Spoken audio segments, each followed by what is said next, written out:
La micro-entreprise, c'est le statut que beaucoup choisissent par simplicité, mais cette simplicité cache des règles précises, des pièges réels et des opportunités que la plupart des gens ne voient jamais. Dans ce guide complet sur la micro-entreprise, je vais vous partager tout ce que vous devez savoir pour créer, gérer et optimiser votre micro-entreprise en 2026. Les cotisations, l'impôt, la TVA, les aides, les obligations au quotidien et les erreurs à éviter absolument. Et avant de commencer, je vais vous annoncer 3 choses que je vais vous révéler avant la fin. La première, comment la majorité des créateurs laissent plusieurs centaines d'euros sur la table dès le premier jour à cause d'une simple date. La deuxième, pourquoi le versement libératoire que beaucoup activent sans y réfléchir peut vous coûter plus cher que l'imposition classique. Et enfin, la troisième, une erreur administrative invisible que beaucoup font chaque mois et qui peut déclencher des pénalités. Hello, je suis Romain de Soft & Dev, ancien manager en cabinet d'expertise comptable. Aujourd'hui, je décris pour vous tout ce que vous devez vraiment savoir sur la micro-entreprise avant de vous lancer. Allez, c'est parti! Commençons par une idée reçue qui se prend beaucoup de monde. La micro-entreprise, ce n'est pas un statut juridique, c'est un régime fiscal et social simplifié. Votre vrai statut juridique, c'est celui d'entrepreneur individuel ou encore appelé EI. Pour que ce soit plus clair, pensez-y comme ça. L'entreprise individuelle, c'est votre voiture. La micro-entreprise, c'est son moteur que vous choisissez, simple, efficace, mais avec des limites. Autre point qui porte souvent à confusion, on dit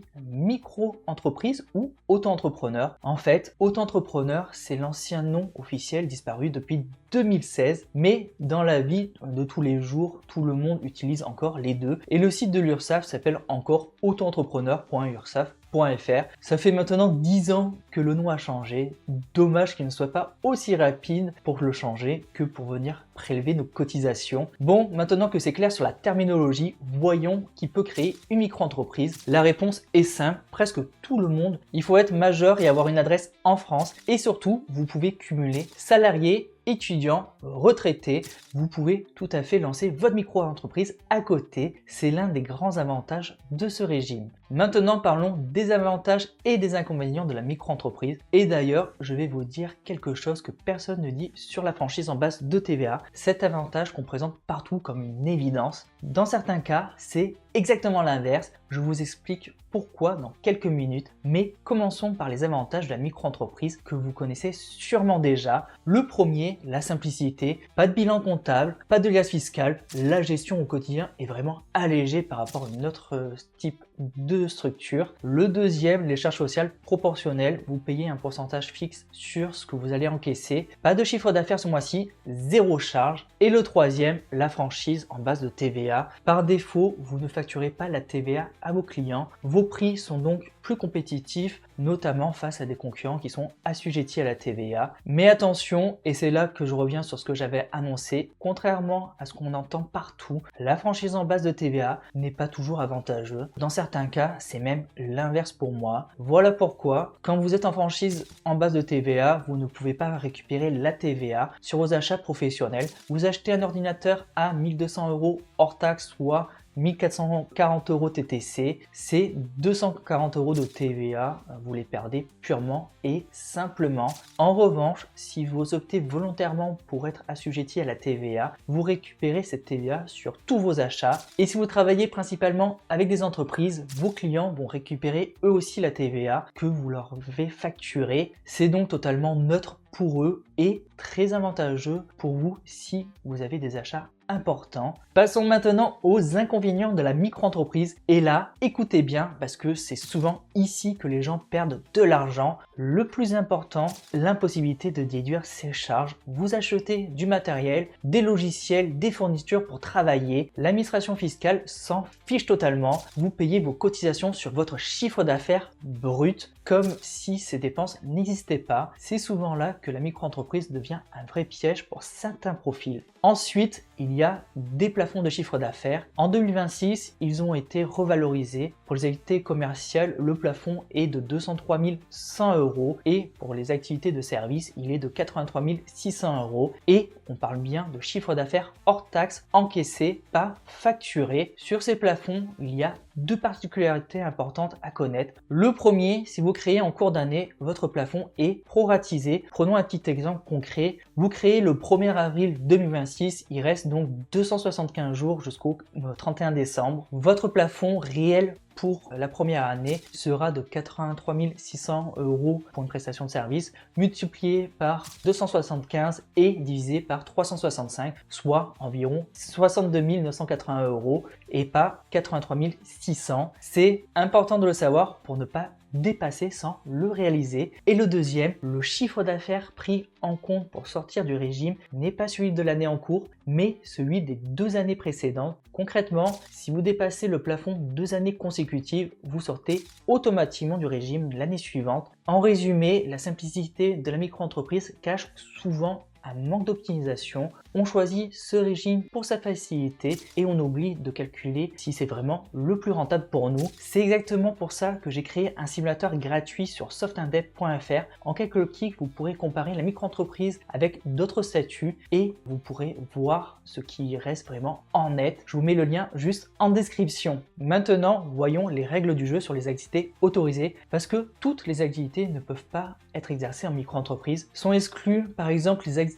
agricoles relevant de la MSA, les professions juridiques réglementées et la plupart des professions de santé et certaines activités d'artistes rémunérés en droit d'auteur. Mais voilà quelque chose que peu de gens savent, certaines activités qu'on croit impossibles en micro-entreprise peuvent en réalité être créées légalement et tout se joue souvent dans le libellé de votre activité. L'idée n'est pas de tricher, loin de là, mais c'est d'être précis sur ce que vous allez faire réellement. Par exemple, le titre de psychothérapeute est très réglementé, mais si ce que vous allez faire concrètement relève du coaching ou de la gestion du stress, vous pouvez tout à fait créer une micro-entreprise de coaching en développement personnel ou praticien en gestion du stress. L'important, c'est que le libellé corresponde exactement à la réalité de votre activité, ni plus ni moins. Ça demande de bien se renseigner, mais ça peut débloquer des situations que beaucoup croient bloquées. Ok, maintenant que vous en savez plus sur la micro-entreprise, voyons où la créer. Concrètement, tout se passe sur le guichet unique de l'INPI. J'ai fait un tuto complet qui montre le processus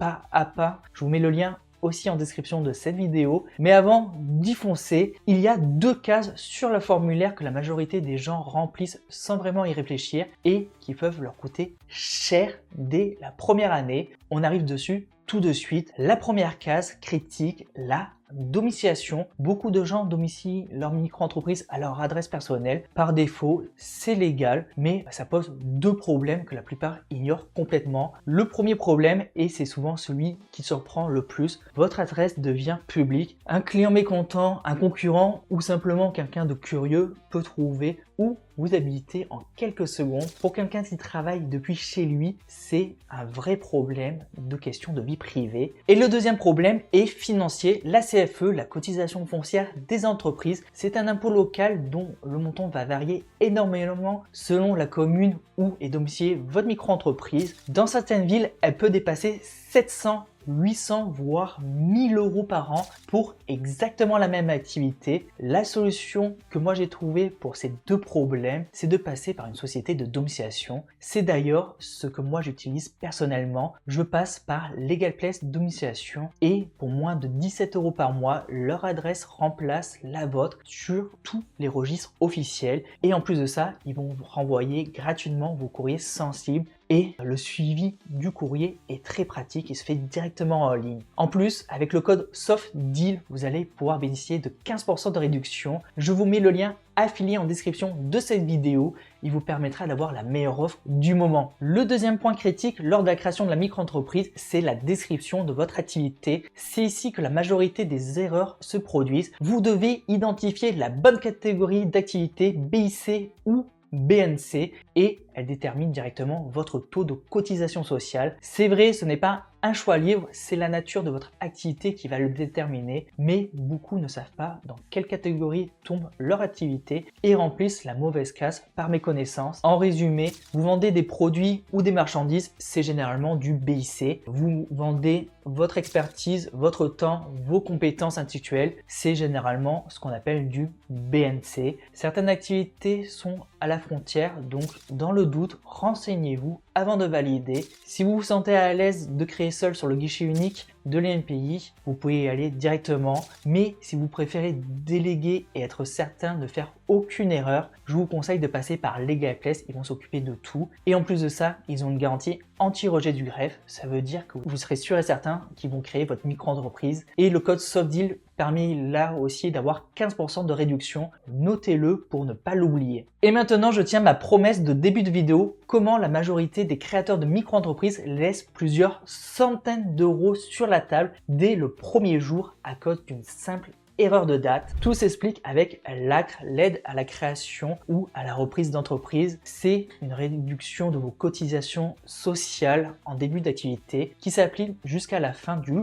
3e trimestre civil suivant votre date de création. Et c'est précisément là que la date change tout. Prenons 2 personnes qui créent la même activité de service. Le premier crée le 2 janvier. Son ACRE court jusqu'au 31 décembre de la même année. Le deuxième crée le 28 mars. Son ACRE court aussi jusqu'au 31 décembre. Résultat identique malgré presque 3 mois d'écart entre les deux. Mais si cette deuxième personne avait attendu le 1er avril pour créer son entreprise, son ACRE aurait couvert jusqu'au 31 mars de l'année suivante. En décalant sa création d'à peine 3 jours, elle aurait gagné 3 mois d'ACRE supplémentaires, 3 mois de cotisation réduite. La règle à retenir, créer toujours en tout début de trimestre civil, c'est-à-dire en janvier, avril, juillet ou octobre. Une création le 2 janvier vous donne exactement la même couverture d'ACRE qu'une création au 28 mars. Autant maximiser la durée de l'avantage. Maintenant, un point très important pour 2026, l'ACRE a changé cette année. Si vous créez avant le 1er juillet 2026, vous allez bénéficier encore de l'ancienne règle, une exonération de 50% de vos cotisations.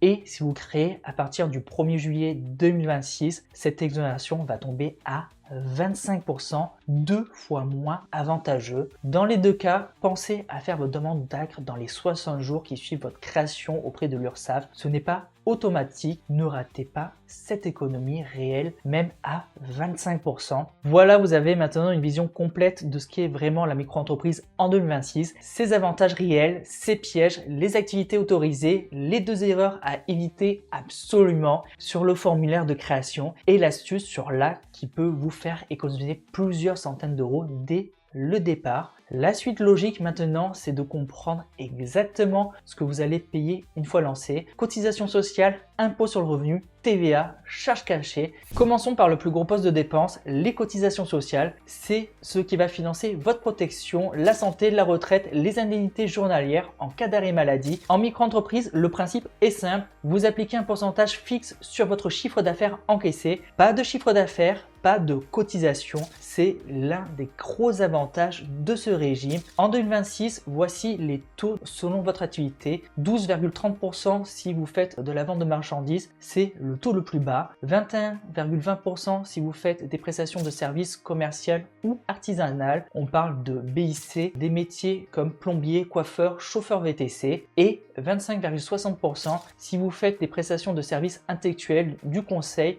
du coaching, du développement web. On parle de BNC. Et il faut aussi savoir qu'il y a un dernier taux, 23,20% pour les professions libérales qui relèvent de la CIPAV comme les architectes. Une précision importante sur ce que vous allez déclarer, c'est votre chiffre d'affaires encaissé, c'est-à-dire les sommes réellement perçues sur votre compte, pas les factures que vous allez émettre. Si un client ne vous a pas encore payé, vous ne déclarez pas cette somme. C'est la règle de base et beaucoup font l'erreur de déclarer ce qu'ils ont facturé plutôt ce qu'ils ont encaissé. Maintenant qu'on a vu les cotisations, passons à l'impôt sur le revenu. Et là, vous allez avoir 2 façons de le payer. Et d'ailleurs, je vais vous révéler quelque chose que beaucoup ignorent sur l'abattement forfaitaire que l'État applique pour calculer vos impôts. Ce point change vraiment tout selon votre situation réelle. On arrive dessus tout de suite. La première option, c'est le régime classique. Par défaut, vous ne payez pas d'impôt en cours d'année sur votre activité. À la fin de l'année, vous déclarez votre chiffre d'affaires sur votre déclaration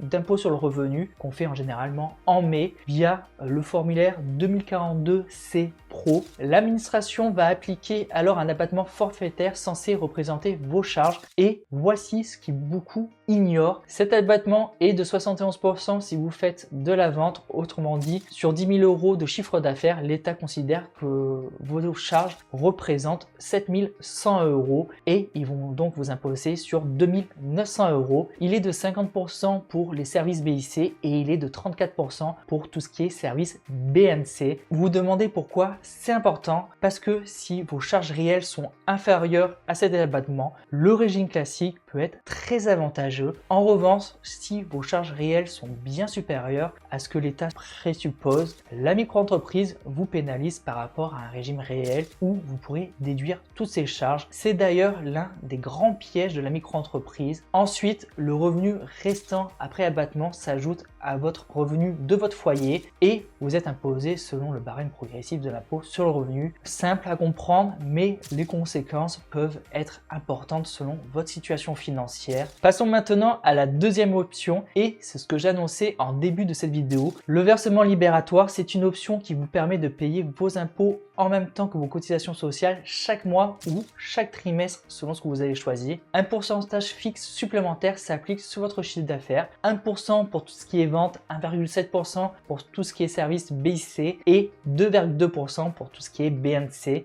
En apparence, ça peut être séduisant, tout est réglé au fil de l'eau, pas de surprise en fin d'année, mais attention, c'est là que beaucoup font l'erreur. Le versement libératoire n'est pas toujours avantageux. Si votre tranche marginale d'imposition est à 11% ou moins, le régime classique vous coûtera probablement moins cher. Et dans le pire des cas, si vous n'êtes pas imposable du tout, vous payez quand même ces 1% à 2,2% de votre chiffre d'affaires sans jamais pouvoir les récupérer. L'administration ne rembourse pas. Pour savoir quelle option est le plus avantageux pour votre situation, la meilleure chose à faire est de consulter un comptable ou un fiscaliste qui pourra simuler les deux scénarios à votre place ou vous rendre directement sur le site des impôts. Mais il y a autre chose sur le versement libératoire, il y a une condition d'accès que beaucoup n'ont jamais vérifiée et dont les conséquences peuvent être vraiment sérieuses. Pour en bénéficier du versement libératoire en 2026, vos revenus fiscaux de référence de l'année 2024, celle qui figure sur votre avis d'imposition reçu en 2025, ne doit pas être supérieure à 29 315 € pour une part de caution familiale, soit 58 630 € pour un couple, ce qui pose un problème réel. Beaucoup de micro-entrepreneurs ont activé cette option à la création et ne l'ont jamais vraiment vérifié depuis. Si vos revenus ont augmenté et que vous passez ce seuil, vous n'êtes plus éligible au versement libératoire, mais l'URSSAF ne vous prévient pas automatiquement. Vous continuez à payer le versement libératoire et vous devez régulariser l'année suivante en payant la différence, ce qui peut faire très mal si vous n'y avez pas pensé. La règle à retenir: avant le 30 septembre de chaque année, vérifiez votre avis d'imposition et votre éligibilité. Si vous n'êtes pas dans les clous, signalez-le à l'URSSAF avant cette date pour sortir du dispositif le 1er janvier suivant. Bon, on vient de voir tout ce qui concerne l'impôt. Passons maintenant à un sujet que beaucoup redoutent, mais qui peut en réalité devenir un avantage dans certains cas, la TVA. Et d'ailleurs, je vais vous montrer pourquoi dans certains cas, opter volontairement pour la TVA peut vous faire gagner de l'argent plutôt que vous en coûter. On arrive dessus dans un instant. Par défaut, vous êtes en franchise en base de TVA en micro-entreprise. Vous ne facturez donc pas la TVA à vos clients et vous ne reversez pas la TVA. Les seuils pour rester en franchise en base de TVA ont changé. Ils sont de 85 000 € de chiffre d'affaires pour tout ce qui est vente et 37 500 € pour tout ce qui est prestation de services. Et il y a deux règles de dépassement importantes à connaître. Si votre chiffre d'affaires de l'année précédente dépasse le seuil de base, vous devez redevable de la TVA au 1er janvier de l'année suivante. Vous avez le temps de vous y préparer. En revanche, si votre chiffre d'affaires de l'année en cours dépasse les seuils majorés qui sont de 93 500 € pour tout ce qui est vente et 41 250 € pour tout ce qui est service, vous devenez redevable de la TVA dès le jour de dépassement. C'est immédiat, il faut donc surveiller votre chiffre d'affaires en temps réel, pas attendre la fin de l'année. Et maintenant, voici pourquoi la TVA peut être avantageuse dans certains cas. Quand vous êtes en franchise, vous ne récupérez pas la TVA sur vos achats professionnels. Un ordinateur à 1200 € hors taxe vous coûte 1440 € TTC et ces 240 € vont rester définitivement perdus pour vous. Si vous optez volontairement pour la TVA dès le début, vous récupérez cette TVA sur tous vos achats, et si vous travaillez principalement avec des entreprises, vos clients vont eux récupérer la TVA aussi et ça va être totalement neutre pour eux. C'est donc très avantageux pour vous si vous avez des investissements importants à faire. Pour passer la TVA, il faut obtenir un numéro de TVA intracommunautaire depuis votre espace impôt professionnel, facturé avec la TVA et enlever la mention TVA non applicable, article 293 du CGI, et ensuite déclarer la TVA régulièrement. Un bon logiciel de facturation gère tout ça automatiquement. C'est d'ailleurs ce que j'utilise personnellement. Moi, j'utilise Indy. C'est gratuit, très complet et déjà conforme aux obligations de la facturation électronique pour 2026. Si vous êtes intéressé, je vous mets un lien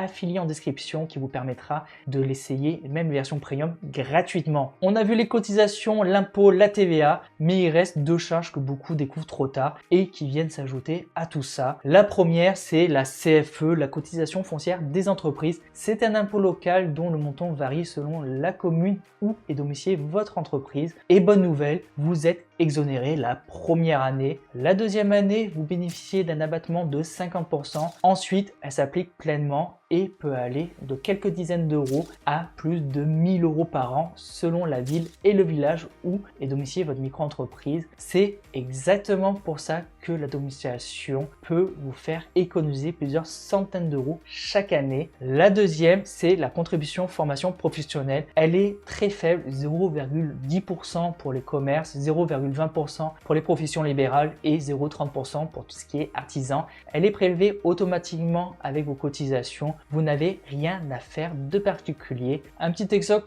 concret pour que ce soit plus simple à comprendre. Une activité de conseil BNC avec 3000 € de chiffre d'affaires mensuel, soit 768 €. Si vous avez opté pour le versement libératoire, ajoutez 2,20% d'impôt, ça fait 60 € supplémentaires. La CFE, disons 200 € par an via une domiciliation optimisée, et vous pouvez même descendre à 80 € si vous prenez Legaplace comme moi. Le total, c'est environ 850 € de charge. Il vous reste donc dans votre poche 2150 € avant tout le reste. C'est le chiffre à avoir en tête pour dimensionner votre activité et savoir si votre tarification est cohérente avec ce que vous allez verser. Voilà, vous avez maintenant une vision complète de tout ce que vous allez devoir payer en micro-entreprise en 2026, les cotisations selon votre activité, les deux options d'imposition avec les avantages et les pièges, la TVA et quand l'option volontaire devient un vrai levier, ainsi que les charges qu'on oublie toujours de mentionner. La suite logique, c'est de comprendre quand la micro-entreprise peut devenir un vrai piège financier